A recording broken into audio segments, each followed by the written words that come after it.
Bonjour les amis, merci d'être là pour ce moment créatif du dimanche soir. Aujourd'hui, je vais préparer le mois d'avril dans mon livre transformé en bullet journal. J'ai beaucoup aimé utiliser mon thème du mois de mars, qui était la sorcellerie. La page qui a le mieux fonctionné, c'était celle du suivi des dépenses, que j'ai pu réduire de manière significative ce mois-ci grâce à mes petites cases que je colorie et qui m'indiquent visuellement où j'en suis dans mes dépenses. Et la page météo que vous voyez là, j'ai beaucoup aimé avec les phases de la lune, les humeurs que j'avais représentées avec des roses et un code de 4 couleurs que je vais sans doute réutiliser ce mois-ci. Alors pour le mois d'avril, j'ai pas tout à fait fini de préparer mes pages, donc il y aura une deuxième partie à cette vidéo dimanche prochain. Le thème d'avril, c'est le mandala. Je me suis remise à faire du zentangle et à dessiner des mandalas. J'adore vraiment ça, c'est très apaisant et très méditatif. Et en plus, c'est très facile à réaliser.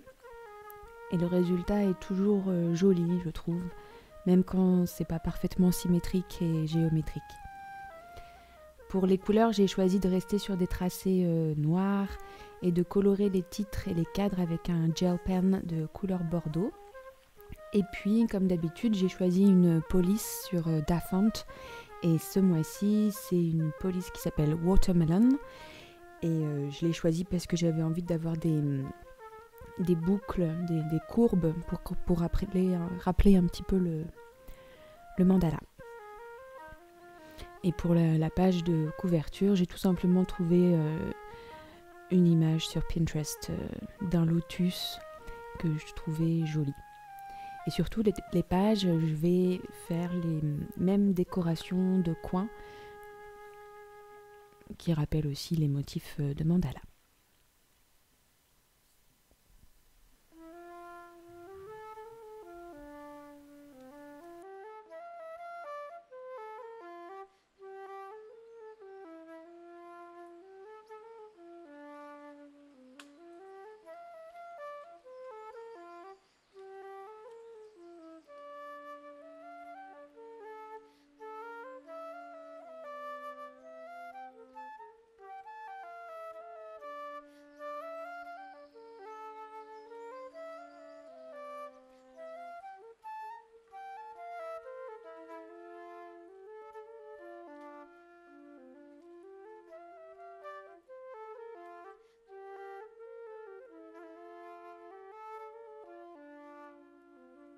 Comme pour les mois précédents, je commence avec les pages cinéma et bibliothèque. Alors j'espère que je vais réussir à mieux remplir ma page de suivi des livres. J'ai toujours pas terminé celui que j'ai commencé fin janvier. Je suis en train de lire Les palombes ne passeront plus de Claude Michelet. J'avais beaucoup aimé le premier tome qui s'appelait Des grives aux loups. Mais le deuxième, c'est un peu moins motivant. Enfin, je sais pas, j'y arrive un peu moins. Et donc voilà, je traînasse. Mais je persiste aussi parce qu'il y a quand même des belles choses dans ce livre. Pour le cinéma, ce mois-ci, je m'autorise à regarder 4 films. Parce que c'est quand même sympa et c'est des moments que je partage avec mon amoureux. Même si à chaque fois, vraiment, les films... ça me taraude pendant des jours et des jours. Hier, on a failli regarder Ring, le film d'horreur asiatique. J'avais déjà vu la version américaine. Ça m'a poursuivi pendant des années, donc on a regardé 2 images et puis on a regardé Friends juste après. Mais j'y pense encore.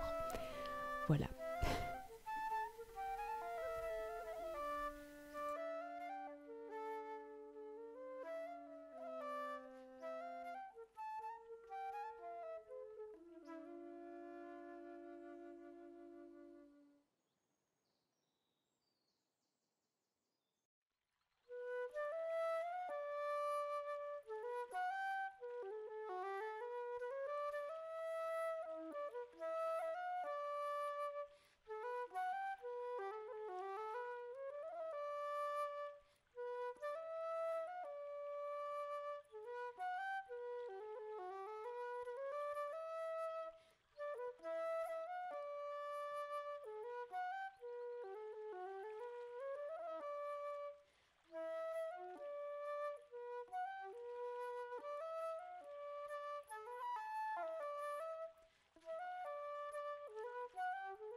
Pour les pages qui concernent les sous, je garde le même modèle avec les listes de souhaits et de besoins. Et puis aussi avec mes objectifs en termes de dépenses et d'économie et avec ce que je prévois de dépenser. La liste de souhaits, je trouve que c'est vraiment un super moyen de faire attention à ce qu'on achète. À chaque fois maintenant, j'ai pris l'habitude, dès que j'ai envie d'acheter quelque chose, soit que je vois sur internet ou auquel je pense, donc je sais pas, voilà, qui ça me traverse l'esprit, d'abord je note. Et la plupart du temps, je m'oblige du coup à laisser passer 2 ou 3 jours. Dans 100% des cas, 3 jours après, je me rends compte que heureusement que je ne l'ai pas acheté, cette chose qui me faisait envie, parce qu'en fait, j'en ai pas du tout besoin et plus du tout envie en fait. Donc vraiment, si vous vous demandez comment faire, ou si vous avez envie d'aller vers un peu plus de minimalisme et de dépenser moins, c'est vraiment, c'est rien du tout hein, de juste noter ces choses-là, mais c'est hyper efficace. Ça permet de bloquer, de casser des schémas ou des autoroutes neuronales par rapport aux achats compulsifs qui sont souvent... c'est comme la nourriture ou comme la cigarette, ça joue avec les émotions, tout ça. Donc le bullet journal, pour ça, il permet vraiment de prendre de la distance et du recul.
Je fais maintenant ma double page pour le suivi des dépenses. Et de nouveau, je vais utiliser mon système des petits carrés. Donc un carré représente 10 €. J'en fais 20 et j'essaie de ne pas dépasser 20 carrés pour mes dépenses du mois. Et 200 €, ça peut paraître... je sais même pas en fait si c'est beaucoup, si ça vous paraît beaucoup 200 €. Une fois que toutes vos charges fixes sont passées, c'est-à-dire le loyer, l'électricité, l'eau, internet, téléphone, voilà, toutes les charges fixes dont vous avez besoin. Et je ne sais pas si ça vous paraît beaucoup 200 € comme montant à pas dépasser, ou si c'est vraiment pas beaucoup, j'ai du mal à me rendre compte. Mais en tout cas, je sais que si j'ai pas cette limite de 200 €, ça peut aller super loin en fait.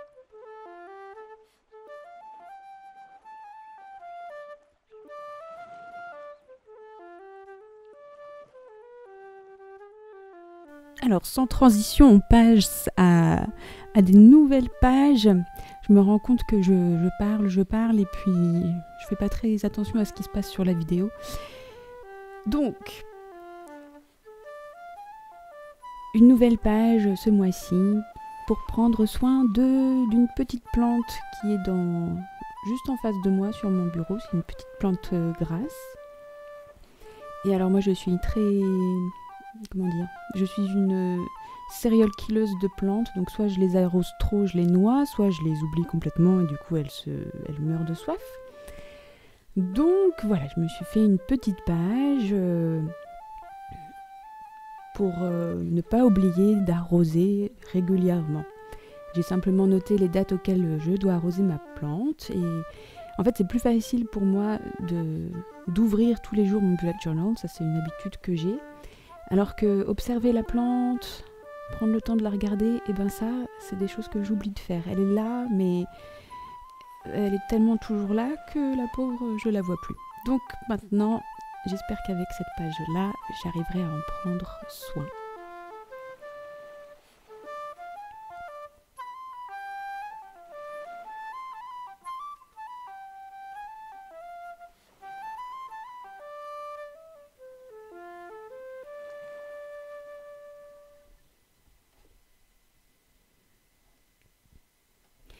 Et ensuite, je teste une nouvelle page que j'ai appelée routine.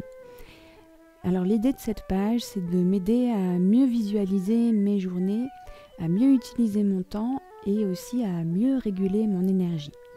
Comme on est sur le thème du mandala, j'ai utilisé un cercle pour visualiser la journée. Je trouve que ça marche vraiment pas mal. Alors on va voir maintenant si j'arrive à bien utiliser cette page. Alors c'est pas une liste de choses à faire, hein, pas du tout, c'est plutôt encore une fois un repère visuel pour organiser ma journée et pour choisir des activités en fonction des moments de la journée. Parce que voilà, des fois je m'ennuie, des fois je m'épuise sans m'en rendre compte. Donc là au moins je sais que par telle tranche horaire, je peux faire ça.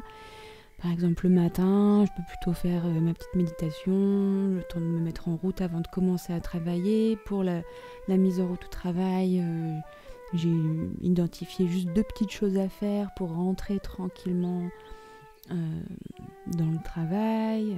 Enfin voilà, c'est vraiment des repères et on verra bien.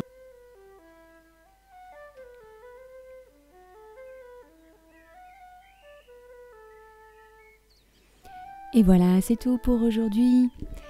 J'espère que ça vous aura donné quelques idées pour vos propres cahiers créatifs. La suite au prochain épisode. Merci beaucoup d'avoir passé ce moment du dimanche créatif avec moi. Vous pouvez vous abonner, laisser un petit commentaire et un petit j'aime. Ça fait toujours super plaisir. Et je vous dis à dimanche prochain. Bye bye.